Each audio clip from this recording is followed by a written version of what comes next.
Hello everyone, kia ora. I hope you're having a wonderful day. Imagine standing by the sea, looking out at crystal clear water with majestic snow-capped mountains in the distance. That's a typical Tuesday in New Zealand. So, where exactly is this paradise? If you look at a world map, find Australia, and then glance a bit to the southeast, across the Tasman Sea, you'll spot two large islands and a bunch of smaller ones. That's New Zealand. The two main islands are aptly named the North Island and the South Island. Area, 268,000 square kilometers. It is length, very long and narrow south-north stretched shape. If you place New Zealand on the Europe map, it would roughly fit into about the same length as Italy and almost the same height as Norway or Sweden. New Zealand's total population is about 5.27 million 2025 estimate. Most people live in urban areas. New Zealand is relatively sparsely populated overall in 2023. About 76% of people in New Zealand lived on the North Island. Growth is ongoing.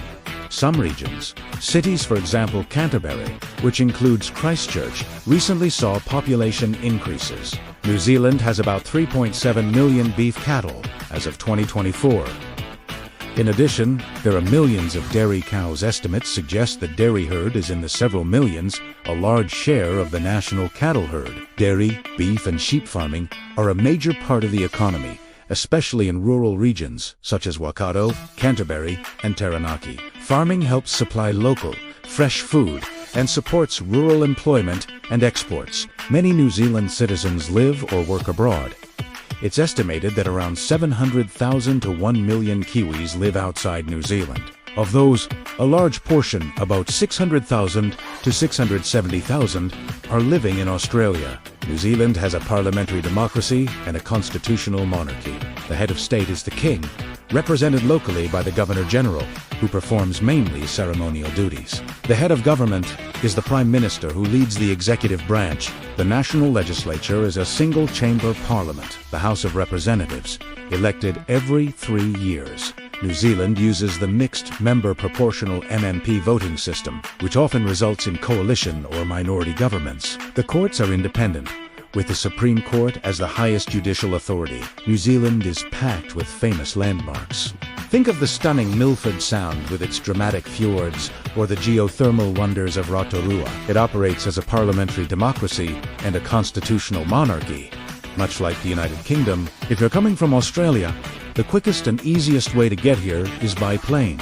A flight from Sydney to Auckland takes about 3 hours. Flight from Melbourne in Australia to Auckland on Jetstar will cost around 165 Australian dollars one way and 312 Australian dollars return. It is cheaper in February and March.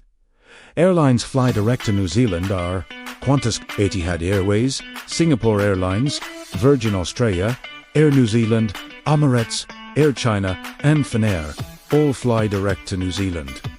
Now, do you need a visa? Well, for many countries, including the US, UK, and most of Europe, you can visit for up to 3 months without one. But you will need a New Zealand 8A, which is an electronic travel authority. Be sure to check the latest requirements for your specific nationality before you book. The best time to visit really depends on what you want to do.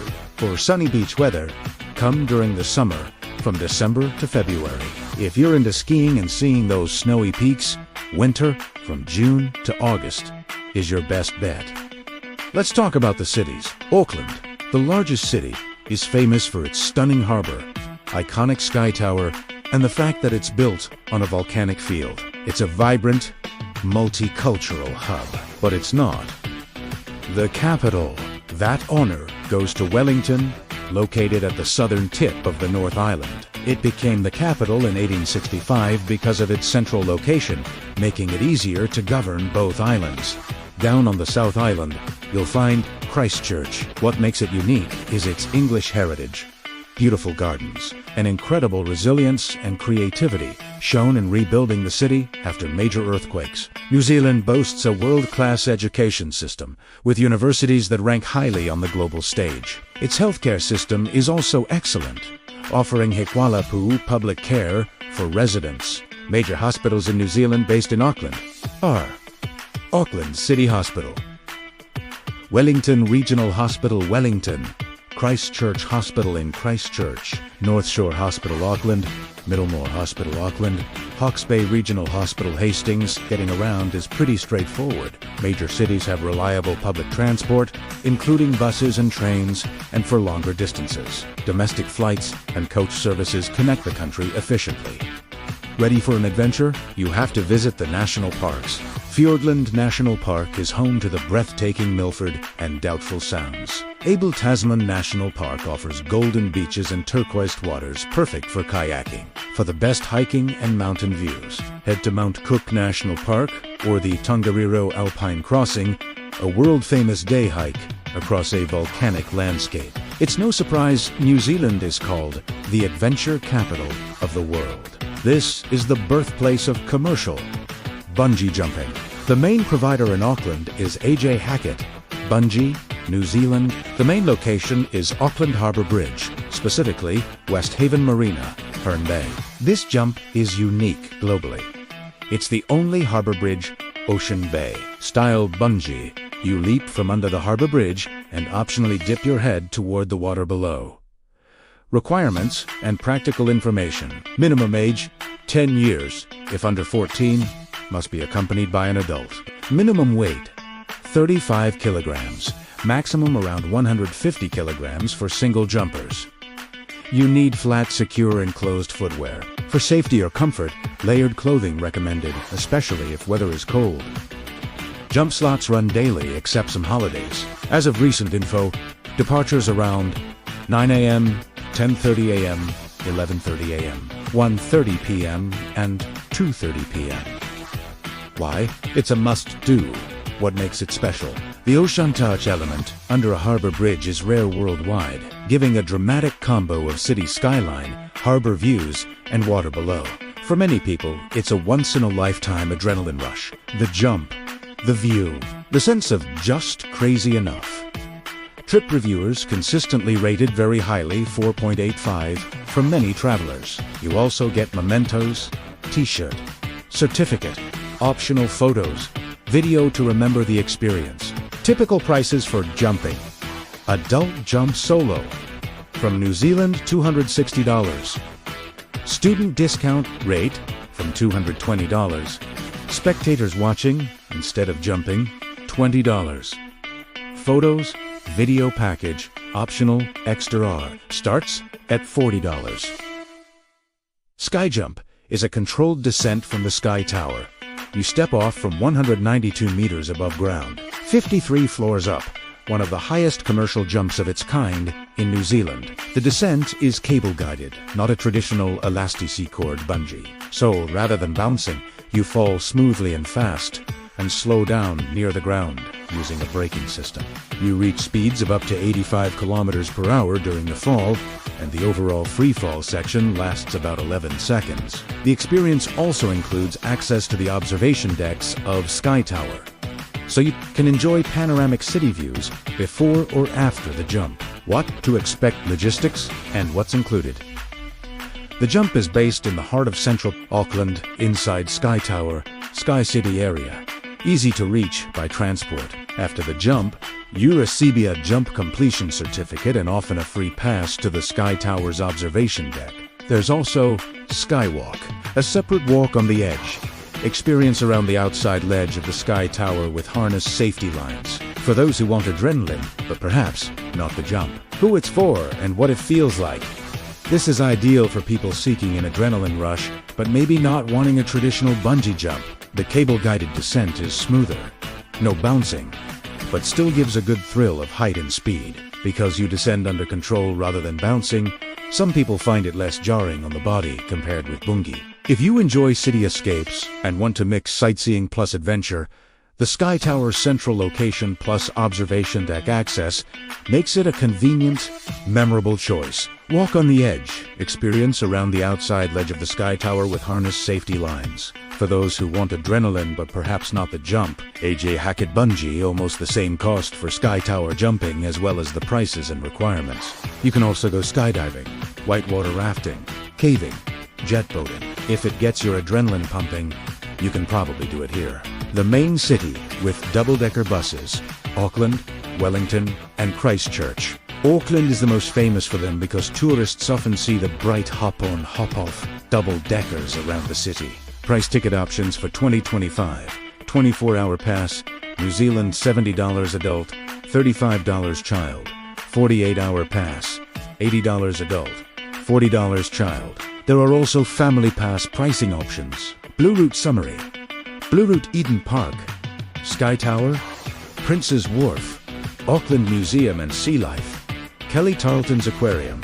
How it works: hop on and off anytime with your 24 hours or 48 hours pass, and hop on and off anytime with your 24 hours or 48 hours pass. Wellington Bus uses double-deckers on public transport routes operated by Metlink. Christchurch Bus occasionally uses double-deckers on public routes depending on operator fleet, but not as common as Auckland or Wellington. No tourist double-decker service. Summary for double-decker bus running for each city: Auckland, Wellington, Christchurch, Queenstown, and Dundee. New Zealand offers several popular ski destinations, mainly in the South Island around Queenstown and Wanaka Coronet Peak, the Remarkables, Cardrona, Treble Cone, and in the North Island on volcanic Mount Ruapehu, Wakopapa, and Taroa.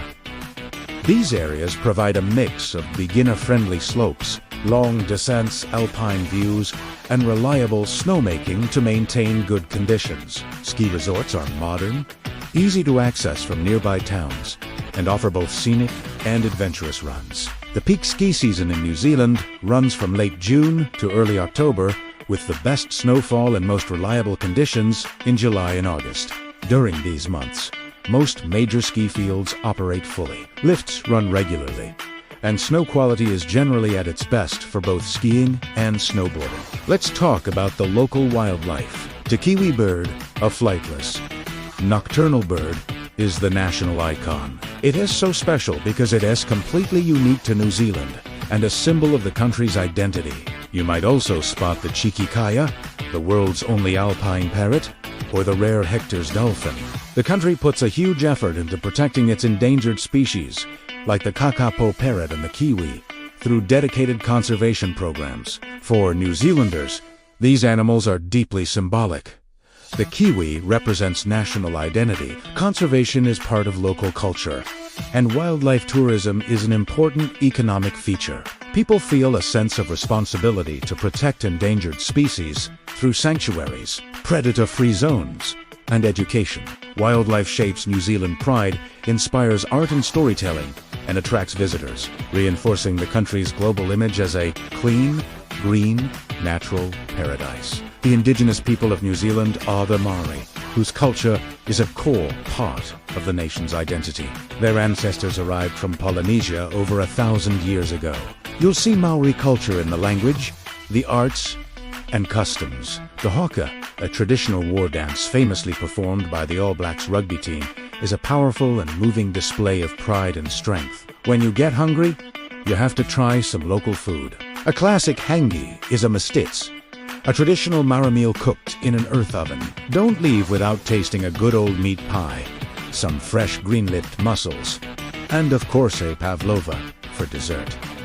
Now, for the practical stuff.